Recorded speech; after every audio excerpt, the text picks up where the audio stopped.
On the heels of the anniversary of civil rights leader Malcolm X's assassination in 1965 and weeks after the Mason City Council rejected a proposal to create a day honoring the activist, tonight the Mason Historical Society highlighted his connection to the city. Josh Sanchez was at this special presentation and has more for us tonight. Josh?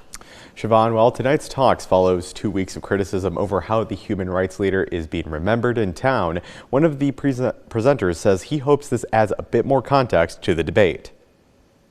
For a year and a half, Malcolm lived here, and it's something that we need to acknowledge.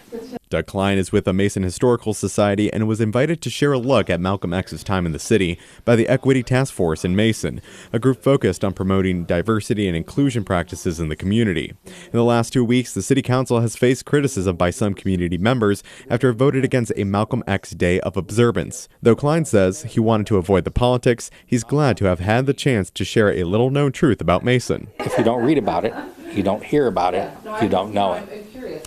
And I think that it can change you. History is transformational. From 1939 to 1941, Malcolm X lived in Mason, a short time that Klein says helped shape Malcolm X into the influential leader.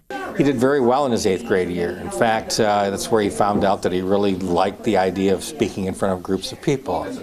And so when he did his interest tests in school, it came up that he wanted to be a lawyer. Klein says Malcolm Little, as he was known back then, was well liked and became class president ahead of his 9th grade year. That involvement spread to the football field when he played for Mason High School. Klein says Malcolm X later moved to Boston with his sister after having some trouble in school in 1941. Opposed, no. No. 2 weeks ago, the council rejected the day of observance.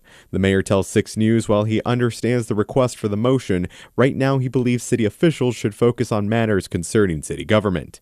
Klein says he understands both arguments, and while the failed resolution is still being talked about around town, he hopes it leads to a broader discussion. It goes into who we are in terms of human beings, who we are in terms of human rights and civil rights, and it goes well beyond just, one person, one day kind of thing.